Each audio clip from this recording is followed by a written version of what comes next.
जय श्री राम सभी को। आशा करता हूँ आप सब अच्छे होंगे। तो आज आपको छोटा सा एक टॉपिक हमने लिया है, गायत्री मंत्र का हमें उच्चारण कैसा करना चाहिए, गायत्री मंत्र के लाभ क्या हैं, उसका प्रयोग किस प्रकार हम कर सकते हैं अपने जीवन में आध्यात्मिक स्तर को बढ़ाने के लिए। ठीक है। अब मैं एक तरीके से आपको बता पाऊँगा कि अधिकतर लोग जो गायत्री मंत्र को यूज़ करते हैं वो यूज़ करते हैं सरस्वती माता के लिए। ठीक है, सरस्वती माता के लिए, फिर या फिर हवन की प्रक्रिया को स्वच्छता से और आगे बढ़ाने के लिए। तीसरा, अपने ज्ञान को बढ़ाने के लिए। चौथा, पांच तत्वों की तरह काम करते हैं, अग्नि जल वायु आकाश भूमि, पांच तत्वों में काम करता है। ठीक है।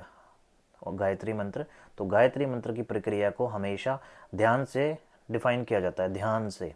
ठीक है, ध्यान का मतलब है आप ध्यान, जब आपको चारों तरफ से ध्यान को अपने अंदर समाहित कर लोगे, अपने मूलाधार में कर लोगे, उसके बाद आप ध्यान पूर्वक उस मंत्र का उच्चारण करके हवन की प्रक्रिया को, उस मंत्र को आप सिद्ध करोगे। ठीक है। सभी का मंत्र उच्चारण ऐसे होता है, मैंने जो अधिकतर देखा है, जो बहुत जल्दी बोलते हैं, ओम भूर्भुवस्सुः तत्सवितुर्वरेण्यं भर्गो देवस्य धीमहि धियो यो न प्रचोदयात्, ऐसे कभी नहीं बोलना। आपको छोटा छोटा कॉन्सेप्ट लेना। ओम भू भव स्व तत्सवितुर्वरेण्यं भर्गो देवस्य धीमहि धियो यो न प्रचोदया स्वाहा। आहुति देते हैं, जैसे हम सिद्ध कर रहे हैं मंत्र को। तो उसके लिए डेली कॉन्सेप्ट है, डेली आपको 21 आहुति देनी है। डेली 21 आहुति। कोई भी आप छोटा सा उपला ले लें, गाय का उपला, गाय का उपला जला लो, या फिर आम की लकड़ी जला लो, या फिर आप पीपल की लकड़ी, हवन का एक छोटा सा टाइप करके उसमें आपको 21 आहुति डेली देनी है। उसमें देसी घी यूज़ होगा, देसी घी, उसमें कोई तेल यूज़ नहीं होगा, देसी घी यूज़ होगा, आम की लकड़ी, पीपल की लकड़ी। सेकंड, आपको जो मैंने बताया वो चीज़ आप यूज़ कर सकते हो। ठीक है। तो ये चीज़ यूज़ करके आप आहुति अर्पित करके और इस मंत्र के उच्चारण को बढ़ा दे डे बाय डे। मान लो जैसे आपने आज 21 आहुति दी है, 21 बार आपने मंत्र को उच्चारण किया, 21 के बाद आप ये मतलब मंत्र को ज़्यादा कर दें पर आहुति 21 ही देनी है आपको। ठीक है। ये कंटिन्यू 32 डेज करना है, 32 डेज। इससे क्या होगा, गायत्री मंत्र की सिद्धि बनेगी। सिद्धि इन द सेंस ये नहीं कि आपके पास कोई शक्ति आ जाएगी आपके कंठ पे, आपके कंठ चक्र को, ये आपके कंठ चक्र के लिए होती है। कंठ चक्र को मजबूत करती है, सक्रिय करती है, एक्टिवेट करती है, यहाँ पे ऊर्जा का स्रोत बनाती है। ठीक है, जिससे आपके मंत्रों की सिद्धि जल्दी हो जाएगी।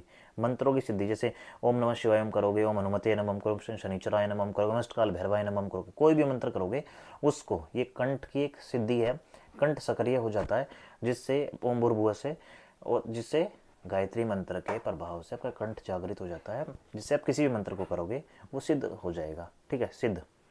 तो सबसे पहले हमें ध्यान के बाद दूसरी वीडियो मैंने इसलिए बनाई है कि आपने कंठ को जागृत करो। कंठ के जागरण से क्या होगा, आपकी मूलाधार, आपके चक्रा सक्रिय होंगे, धीरे धीरे धीरे धीरे धीरे धीरे चेतना प्राणवायु आएगी यहाँ तक।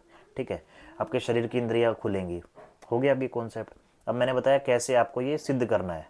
सिद्ध करने का मैंने तरीका बताया, 21 आहुति 32 डेज तक पीपल की लकड़ी से करे, आम की लकड़ी से करे, गाय के उपले से करे, देसी घी के साथ कपूर कपूर यूज़ कर सकते हैं।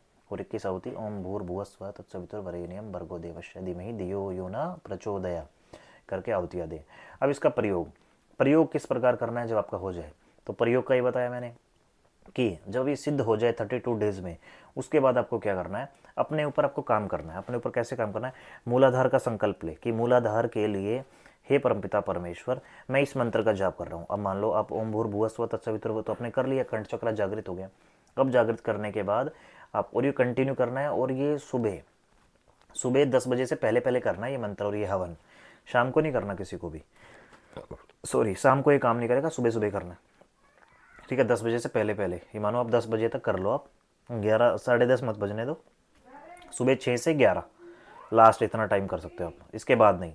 तो आपको संकल्प लेना है, जब ये जागृत हो जाए आपका कंठ चक्र, आपको इसके बाद संकल्प लेना है कि प्रभु हे परमपिता परमेश्वर, मैं अपने मूलाधार को जागृत करने के लिए ओम नमः शिवाय ओम का जाप कर रहा हूँ। जब आप ओम नमः शिवाय जाप करोगे ना, तो ओम नमः शिवाय कंठ चक्र क्या ट्रांसफर करेगा सीधा मूलाधार पे, मूलाधार से कनेक्शन जोड़ेगा, फिर धीरे धीरे मूलाधार पे काम होगा, स्वादिष्टानंद, हृदय, सब ऊपर धीरे धीरे कॉन्सेप्ट चालू हो जाएगा।